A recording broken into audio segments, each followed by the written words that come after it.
Hi, I'm trying to make this into my webcam because I don't trust my webcam. Because fuck that, right? Okay, so I am going to play some audio clips that I have. This one in particular is me asking for a order of protection against a man who I've known since I was 14. He was my first boyfriend. He and I went to high school together. We dated from when I was in grade 10 till I was in grade 11. At the end of the summer of grade 11, right before grade 12. Recently I had to ask for an order of protection against him. He has been more than abusive throughout not only our past relationship, but in our past friendship recently. He showed up to our hangout drunk. He drove, and I could smell the alcohol on him.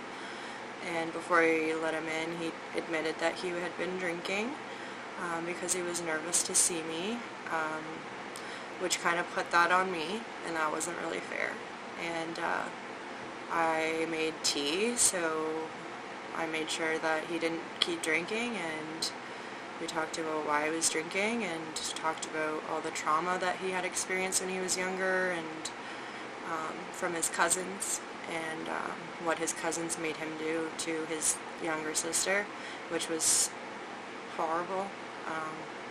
It's one of the reasons why I'm not upset with the person who he is. I'm more upset with the people who allowed him to become the man he is today and still enable his behavior. He told me that his parents did nothing about those crimes that his cousins committed against him and made him commit against his sister, let alone against his sister. They just separated them from that side of the family, and they never talked to them again.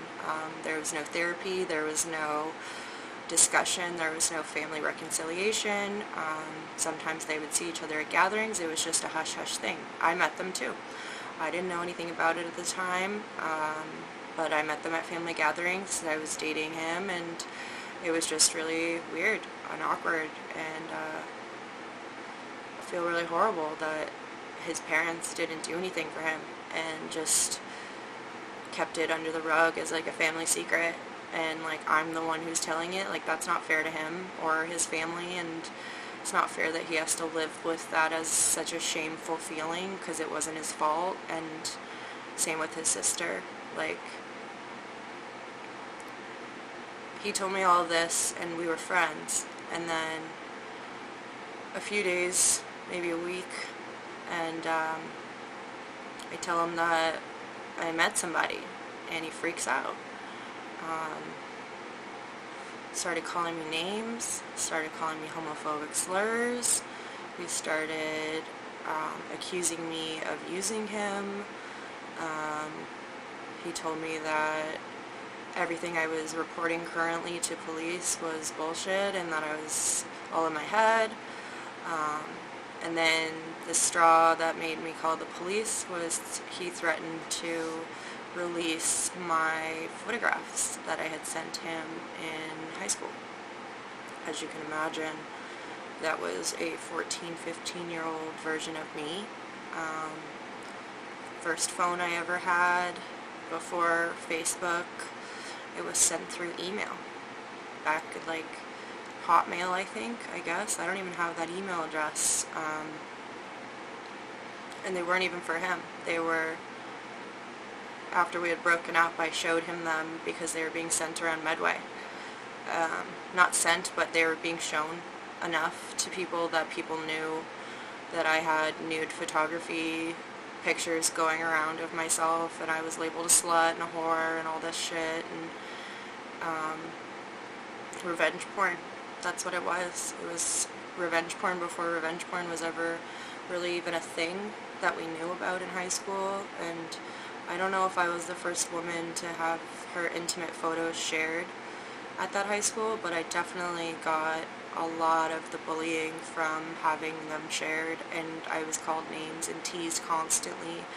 Um, One name in particular was pepperoni nipples. It was like, I had to Google what it meant because I didn't even know that was a thing, and like I was comparing myself to these like really intense photographs of areolas on the internet, and like I was 15 or 14, and like I was like crying because like everyone thought that I looked like that, and like when you're going through puberty and like you're just trying to have somebody tell you you're beautiful, and then they use that photograph to get back at you for not wanting to like be their official girlfriend or not reciprocating certain feelings. It's hard. It's hard to defend yourself against an entire mob of students who want to judge you or who want to believe that you are this person. And for me, as somebody who was closeted back then, it was a lot easier for me to handle being called a whore and a slut and a nymphomaniac or whatever they called me than to be known as what I was, which was a closeted woman. And if that ever got back to the farm I was staying at least like they wouldn't be upset that I was some sort of sinful woman who just enjoyed showing her body. Like, yeah, that'd be really bad, but at least it wouldn't be gay.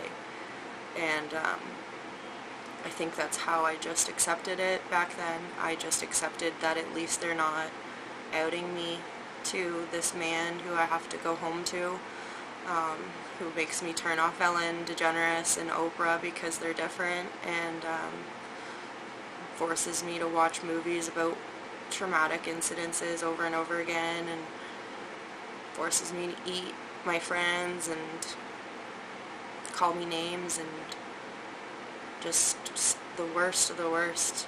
That high school was nothing. Like, dating that boy was nothing compared to what I had at home. It was easier to date him and deal with what he was doing to me than it was to be at home.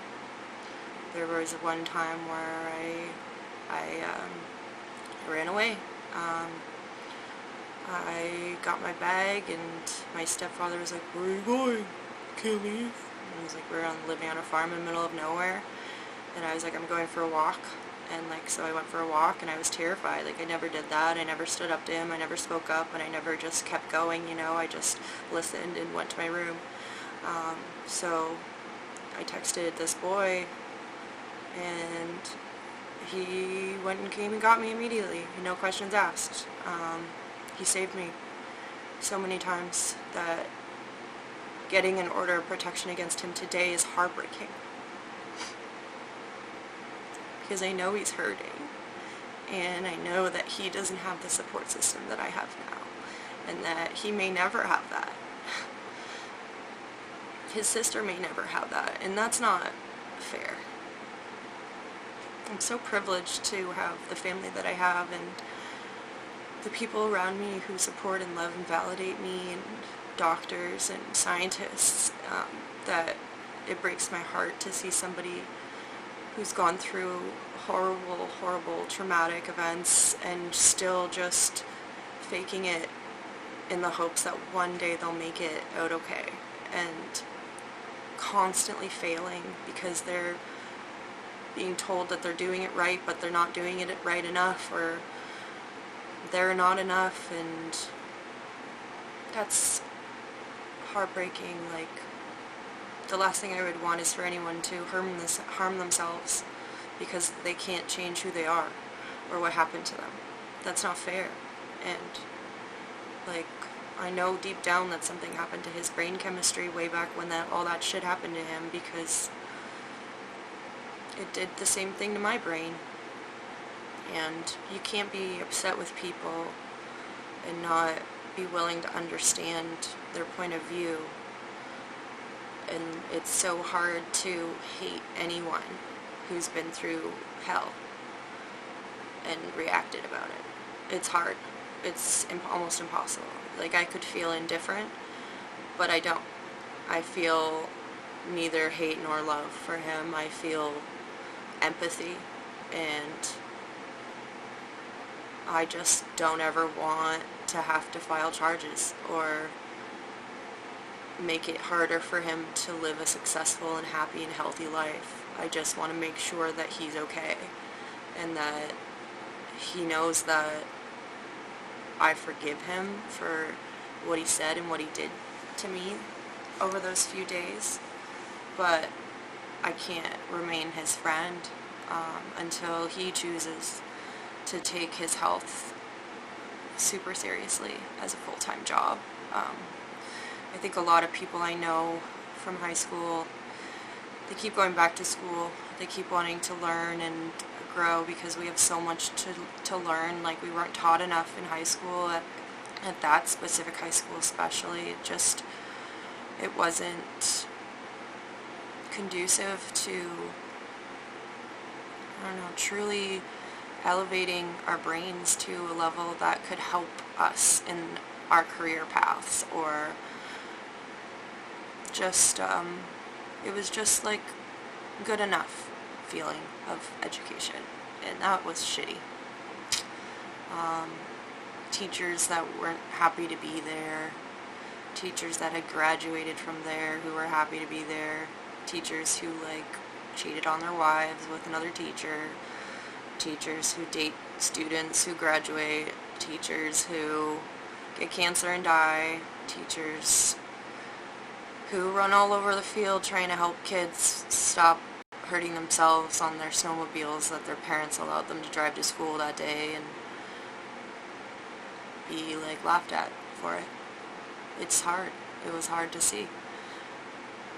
There were a lot of adults there that cared, and they were laughed at for caring for us, and it helped a lot of us, but it didn't help enough. There was too many kids that died. There's too many car accidents. There is still too many car accidents. There is still too much drinking and driving. There is still too much prejudice and privilege happening in that area of our world that it's hurting kids. Like I saw on the news, the same thing that happened to me with my pictures happened to another girl. I'm 28 years old today, and that was almost over 12 years ago. It wasn't reported when it happened to me, and I'm really thankful that somebody stood up and reported that it happened to this young lady, because I can't imagine anyone being strong enough to go through that and not be able to talk about it. I don't even know how I did it. I mean, even I tried to talk about it and people started using that information against me, and that was hard. But at least I had grown enough to know that I could call somebody to do something about it, and I did. And I don't know if the order of protection was even served because of coronavirus, and that's kind of what we're here to talk about. In my cases, or case, I don't even know, I'm working with the Toronto Police Department right now, and I haven't heard from them. I reported it on the 1st of February in London, Ontario. They were really intense and active and provided me a lot of resources, and then COVID hit around March 1st, mid-March, and everything got transferred to Toronto where the events took place, and my detective turned out to be this guy who apparently didn't read any of my files, didn't watch or anything of the recording, the 4-hour intake interview. He literally sent me an email about how a reporter contacted him, and he didn't say anything to her, but he's just not sure where she's getting all this information, and I had to be the one to tell my own detective, a professional, that not only am I open about what has happened to me, I have been since before I came forward and reported. It's in the police report. There's a YouTube channel, there's a LinkedIn profile, there's an Instagram, there's a Facebook page. There's a lot of things online, and it's very concerning to me as the person reporting everything that happened to me that you don't know that already. So with everything happening with defund the police, I stand with you. Absolutely. I stand with defund the police. I stand with defunding programs that do not help our own citizens. I stand with defunding the statute of limitations. I don't think it is fair that someone with trauma who comes forward and reports, whether it be 3 to 40 years later, they are valid. Their experiences should be investigated no matter how long it has been, because trauma affects the brain differently for every single human being. And recall happens in unsure moments of time in that person's life. So if I was sexually assaulted at 4, which I was, and I didn't report it until I was 24, why was nothing done? If I didn't remember, or I wasn't able to articulate at 4 years old that somebody was molesting me, and that somebody just happened to be my babysitter's son, who had access to a lot of children, and still probably does, why wouldn't he be investigated? Why would that just become a statute of limitations issue, and not, we are fully going to not only investigate this young man, but this babysitting facility, who was also a block parent. That's one of the reasons why I have borderline personality disorder, is because at 4 years old I was sexually molested by the son of my babysitter in the basement of her home while everyone ate lunch. And nobody came down to see where I was, who I was with, where he was, why we weren't at lunch, or why we were late. I was 4. And he was old enough to know better. Old enough to be able to come to our house and babysit on date nights. Old enough to be trained in baby first aid. My sister was 1 year old. 1 year. How the fuck would she remember if anything happened to her? I barely remembered, and I was 4. So you're telling me due to a statute of limitations you can't do anything about something that happened to me at that age? How are you able to confidently say that I'll be a good mom? If I couldn't protect myself, how could I possibly protect my child?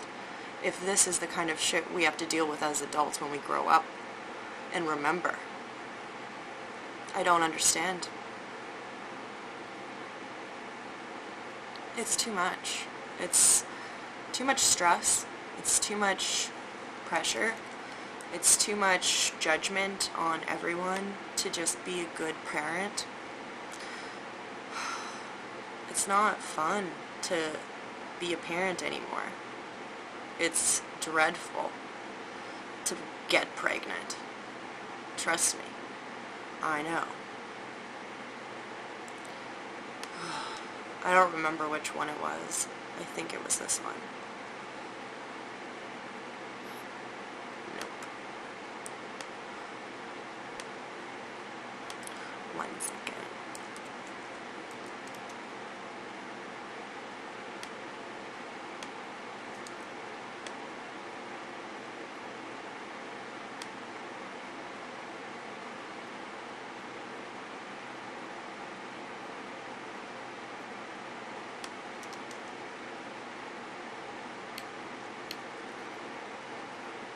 This is a call with detective. Saturday, February 29th, 2020, Toronto. 3:09 Not about p.m. the production Got an order. email from David Yarmaluk, Toronto Police Department, at 2:52 p.m. Can you please call when you have a chance? So I'm going to do that now. Always record your conversations with police, you guys. So you remember what you said to them, especially during coronavirus, when that's technically called an interview. Apparently. Who knew? I didn't until the interview was over, but now I record them.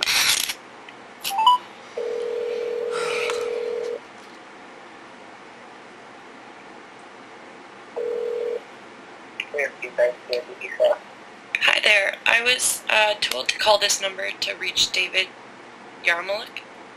Sure, may I know who's calling? Madison Turner. Madison Turner? Yes. 1 second. Thank you. 1 second. It's probably my phone.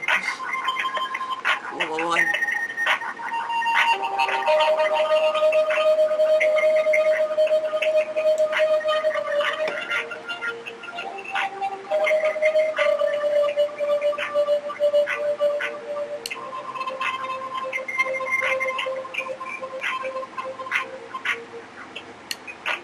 One minute.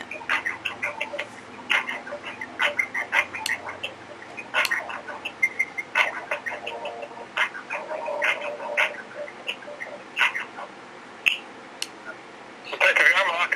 Hi there. This is Madison Turner. Oh, you got my email. I Good. did. So I'm the guy that's going to be handling your report. Okay. So I basically just started looking at it. I've been off for a while, so I'm just going to get a grasp of what's Why were happening, you and off then for a while, we'll be in touch. What'd Okay. you do? Was it a Okay? vacation? Have you got anything you Or want a to say, or staycation? anything you want to tell me about, or add, or anything? Wait. I guess you should probably just... Let's go back. This is important. Report. Okay. So I basically just started looking at it. I've been off for a while, so I'm just going to get a grasp of what's happening, and then we'll be in touch. Okay. Okay? Have you got anything you want to say, or anything you want to tell me about, or add, or anything? I guess you should probably just be aware that I'm going through some health complications. Oh, okay. Yeah, I've just been in and out of appointments and stuff, so Okay. I'm usually available by phone, but if I'm not, like, I might just be like in a no service zone. Right, okay. But, Okay. I tried calling your cell phone, but it says it won't take any more messages. yeah, I've just got like Yeah. a ton. I have to do like a ton of like voicemail cleaning and. Okay. Yeah. All right. Okay. We'll be in touch. Okay. We'll be in touch. All right. Take care. You too. Touch. Bye. Bye. Bye. So, 3 minutes and 4 seconds. That was my introduction to David Yarmouth. I had never met him, have still never met him in real life. Yeah. So, he was going to be going over my report. I would have called it sexual assault and rape allegations, but report sounds cool, too, I guess. I really preferred the last two detectives. One of them offered dogs, and the other one was the one who took my entire interview, and he was really nice, so I would like them back, please.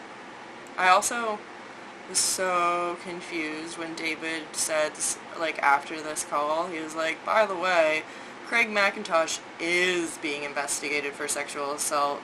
We weren't going to do it because, like, the way you described it was, like, his belly was hitting you into a table instead of his groin, which was covered by his belly, was humping you into a picnic table.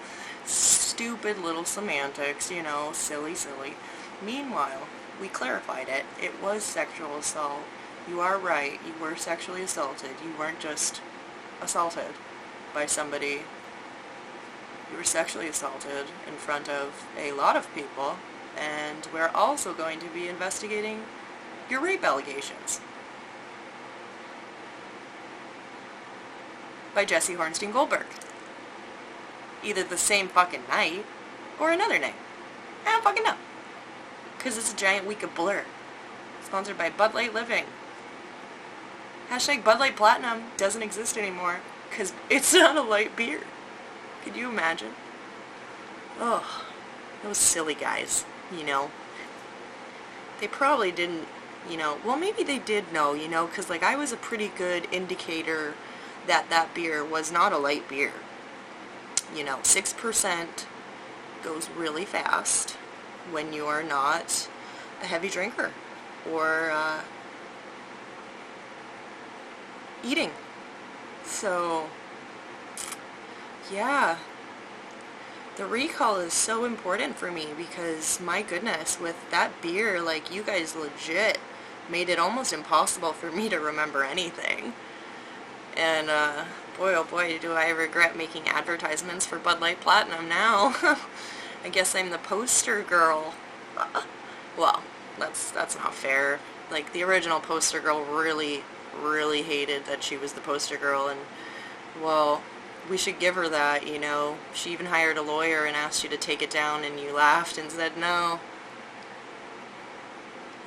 Probably ruined her whole fucking career by putting her picture all over the city with Bud Light Living on it, which I designed, because you made me, even though she asked us not to.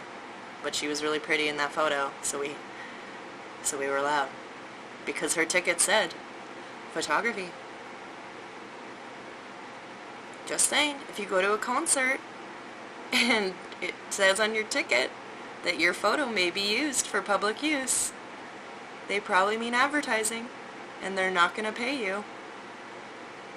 So be careful what drugs you're on, because she did not look sober, I'll tell you that, and I was the one designing it, really up there detailed in the Photoshop.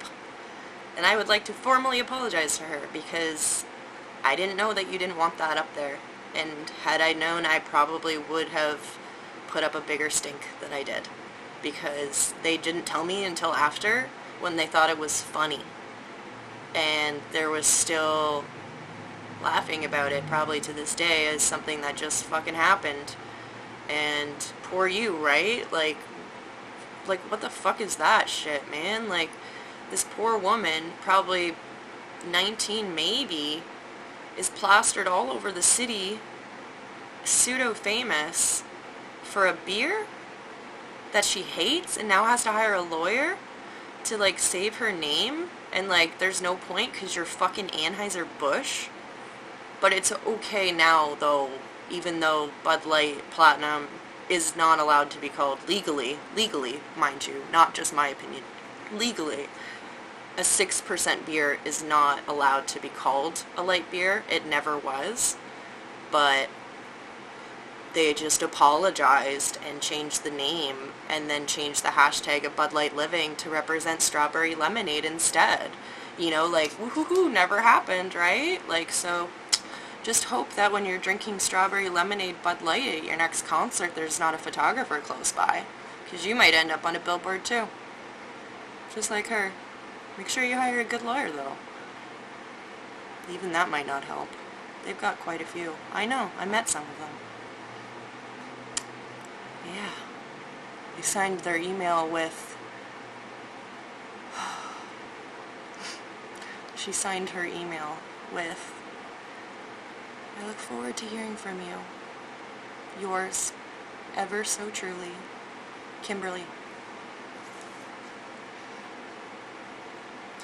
Anomaly hired a female lawyer who specializes in these kinds of things. That is what Candace Borland emailed me the day I reported being raped by my coworker and being sexually assaulted by my creative director. So thanks, Candace. Thanks for that formal legal letter, that you are so concerned for me, for all women, for your company, your clients, every single person who works with you and for you. You're so concerned for them that these things, in your words, would have never happened, even though you were there. Let's not forget. Lest we forget, Candace Borland was not always this partner. But we should remember that having a female leader of a company does not equate to having a feminist company. A company that means equality for all. Not just for women, not just for man, for all. Of all color, of all ability, of all capability. That's not anomaly. It never has been, and it never will be.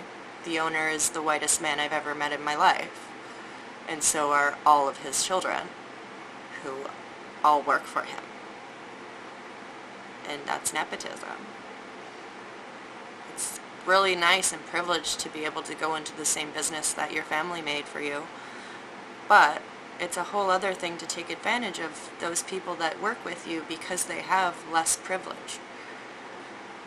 To be able to talk to them in a certain way because they weren't raised to hurt people the way you were.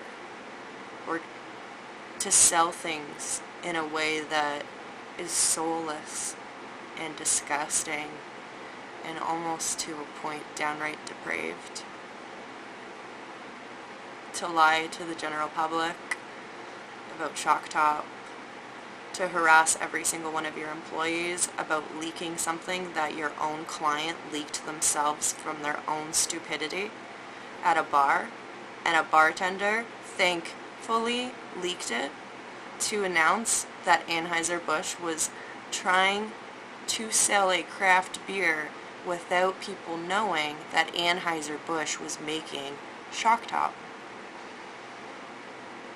I was there. I remember everyone being interrogated who was at that meeting or the briefing at that craft bar where the bartender leaked the fucking project overview, guys. It wasn't even a person at Anomaly. It was the client who left their brief at the restaurant, and the bartender read it, probably had a full-blown panic attack, shit fit, like any other normal person would who's reading that at a craft bar, and then upload it to Reddit. That's a normal thing to do. What's not normal is trying to get away with making a non-craft beer into a craft beer so that the LCBO will sell it for you because they don't feel like selling domestic beer anymore. They want to sell local and craft, so you're going to market this as local and craft. Wow. You guys have bigger problems. I don't know if that's an Anheuser-Busch issue or if that's just finding the right agency to lie for you, you know? Finding those really, really good people who take it so seriously and ethically that they would never post a picture of an underage person drinking their product. Why'd you post a picture of my 17-year-old sister drinking Budweiser at the Gentlemen of the Road tour when I asked you not to? Because she was underage. And it wasn't a pitch for the post. It was an idea. It was a concept. It was more than a drawing. It was my sister. And you took her picture and you put it on your website and you forced me to do that for my job. She was underage. You knew. Dave Douglas knew. So, yeah, I don't know if Budweiser fucking knew that, but they sure as hell do now. And guess who still has them as a client? Maybe they should have stayed at grip. At least they had a little bit more of a grasp on things. Fuck, like, if you go to the Anomaly website and you look at their bio, read it twice. Read it with an open mind and then read it with a critical one. Having no rules or boundaries or being like this out there cool creative vibe spells for epic toxicity, dude. It's not cool anymore. Welcome to Generation Y. Like, why the fuck would you ever put 2 bars with kegs and tap systems into your office and then not give us any type of alcoholism relief support or even an HR department? Like, what the fuck did you think was gonna happen? We'd all just be okay advertising alcohol to people who are just like us, can't handle it, who can't control it, who can't just have one. We have to try all of them because they're all a product and you have to finish it because if not, that's a waste, even though it's all free. No, that's so gross, dude. Like, you don't need bars in your office. You don't need kegs. Your fridges do not need to be filled to the brim with product for your staff. There should not be product for your staff. If you're designing it, it should never be opened, period. Like, I don't need to drink it to know how to sell it. Welcome to recovery as an alcoholic. Thanks, Anomaly. You fucked up. Hashtag Bud Light Living. Fuck you, Candace. Thanks a lot, Frankie. Wish I was like Pete. Just kidding, Dave Douglas. Ugh. Hate them. That mass culling was fucked, yo. You fired all my friends. And then you pulled me into a room before the giant meeting, Frankie, and you told me to calm down. I was bawling my eyes out and everyone thought I was next. I was the next one to go.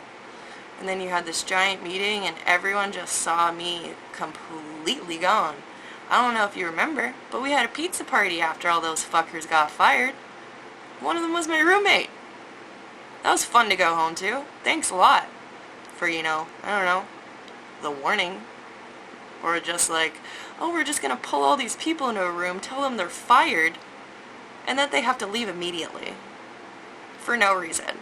And then we're going to hire someone from England. That makes sense. So much sense. Let's fire the female art director that Matt Dunn doesn't really get along with because, he was never trained in writing. He was just from the church.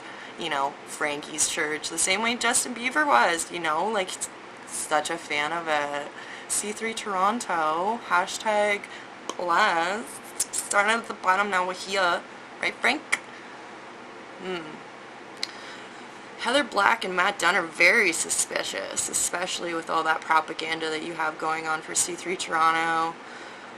The fact that they dated, but they didn't date, and the fact that Frankie would, kiss the living shit out of her at almost every party. Wasn't your wife, like, pregnant with her third when you were making out with Heather?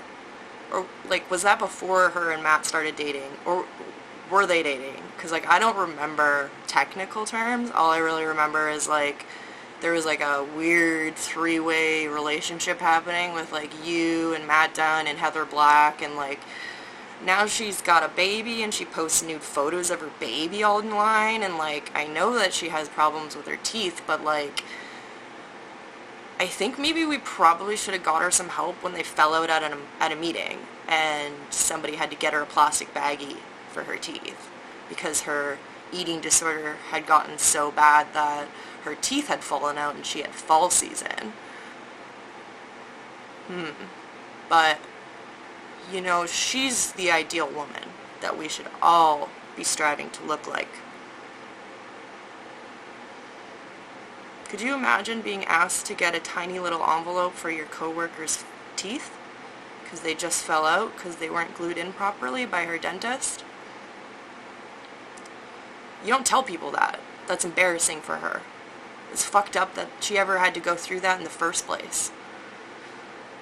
And for her to have to deal with that in the middle of work, and then for my coworker to have to dealing with that and worrying that someone like me, just his junior, would spread that rumor. Like, I have never told anyone that up until now. And I made sure if I did tell somebody that, they would never say it again, because that is not fair to her. I don't know how that happened to her, but I do know that she has a severe eating disorder and probably has for her entire life, to the point where, as somebody with an eating disorder, I know that that is one of the reasons your teeth fall out. It's really fucking sad. And watching her eat was horrible. I hated it. Just like a bird. She went to the bathroom a lot. She ran all the time. It felt gross. It felt gross to know somebody's sick and that they're being praised for being sick. And being around men whose wives just found out they were pregnant and having them fully break down with fear and denial of how bad of a person they truly are, making jokes about their children's names, like how they named their baby girl, their firstborn, after their favorite drug, Molly. That was really funny. Or bragging about how their wives have never farted in front of them, let alone taken a poop. I don't know how they had a baby. Yikes, that must have been a new experience for you, dude. Scared the shit literally out of them. Yikes. Really blew it. Oof. It was rough to work alongside a bunch of assholes who really thought they were God's gift to the world, when meanwhile they were legitimately disgusting human beings, and still to this day think they're glorious, and they teach young men and women the wrong way to work in the world. And it's so sad that all these young people come into this environment that's so toxic, and they learn how to do things the wrong way, or they learn how they can get away with sexually assaulting a woman because their boss did it, and then 10 years later they're wrapped into this giant fucked up case. Like, I'm sorry, but Scotty Booth and Jesse, this was preventable. If they had never worked there, they probably never would have been pulled into this shit, man. Same with Eric Neal. I swear to God, like, he knew. They all knew better, and in their heads, it's a bunch of denial of, I was asking for it, I texted them, I never said no, blah blah blah, I took advantage of them, blah blah blah. That's how they twist it in their fucked up heads. These guys. And in my head, as the only female creative, the fucking Peggy Olson of a 20 male creative department, graphic designer turned art director, had to deal with that. I had to deal with men sexually suggesting everything at me, or asking me to go flirt with somebody for them because they thought they were cute. Jesse asked me that all the time. He asked me to go up to Mel because he thought she was cute. And she was like, ugh, gross, I'm glad I'm gay. And I laughed. Like, fuck yeah, girl. Good for you. Like, I don't know why I felt the need to do that for him, but that's how I had been manipulated. I had been manipulated into helping out these super gross men who were in relationships but just loved being attention. Like, they loved the attention. They loved being on a pedestal and being told that they're so smart and so creative, and they're such like a gift to the client, and without them then the client would just be devastated. Like, dude, you were so replaceable that if somebody replaced you, like legitimately, Craig, if somebody replaced you, your clients would be better for it, and so would your students. Might possibly be best for your wife and your child, but that's not for me to decide. That's for Julie and Molly to decide, Craig. And I'm assuming Julie's entire family, because I think it's pretty fucked up that you didn't tell her what you did to me. She knows me. We met. Julie, we met in Montreal. I was dating Jordan Hamer at the time. Jordan had planned a weekend in Montreal. It was supposed to be romantic, and we took the train up. But I didn't know that he had planned it the same weekend that you went up there with Craig. To the point where we even ran into each other at the West store, which is crazy, right? So random. That's how I met Craig, my ex-boyfriend. We were living together. We broke up, and 3 months later, Craig sexually assaulted me. And now today, Jordan and Craig still work together. Not at BBDO, not at Anomaly, at Cassette, with a bunch of other women who have no idea what happened to me, and a bunch of kids who get fed into these fucking agencies from the same school that Jordan and Craig teach at. Like, if the head of the Miami ad school knew that Craig McIntosh was capable of all this stuff back at BBDO, he knows now. And that's a lot of denial to have on your shoulders. And I hope that he is able to come forward and help and protect his students and his coworkers and every single person that he cares about, it, because it is not okay that this happened, and that this one man who had so much power abused his power. And I don't want any student to have their education fucked with because they were taught by this man, but it's unfortunate that in order for me to come forward and be honest about this, I have to call him out as a teacher. He's a teacher. He teaches at the Miami Ad School in Toronto, 2 children. I was 21 when he sexually assaulted me. Heather Black was catcalled by him on her intake day. Shondell was spanked by him. She never reported it. She told me she didn't want to tell me who did it. But she told Jordan. Not Jordan Hamer, but Jordan Markowski. She confessed it. And Jordan reported that to Ad Age and possibly Adweek. And Jared Mercer also reported what he saw, just like I did. And if you want to report what you saw, so that you come out on the right side of history instead of the wrong side of her story, then please do that. Please contact Lindsay Rittenhouse at Ad Age, Eric Oster at Adweek, or the Toronto Police Department to report everything that you saw as a witness to the crimes committed against me, your co-worker at the time in 2012 to 2015, Madison Turner. I was a graphic designer. I was not an intern. I was a junior. And a year later, I got promoted to an art director position, and I left in January of 2015. There was a really good reason why I quit. And it wasn't because I fell in love with my copywriter. Now you know. And thank you for listening, because this shit is fucked up, man.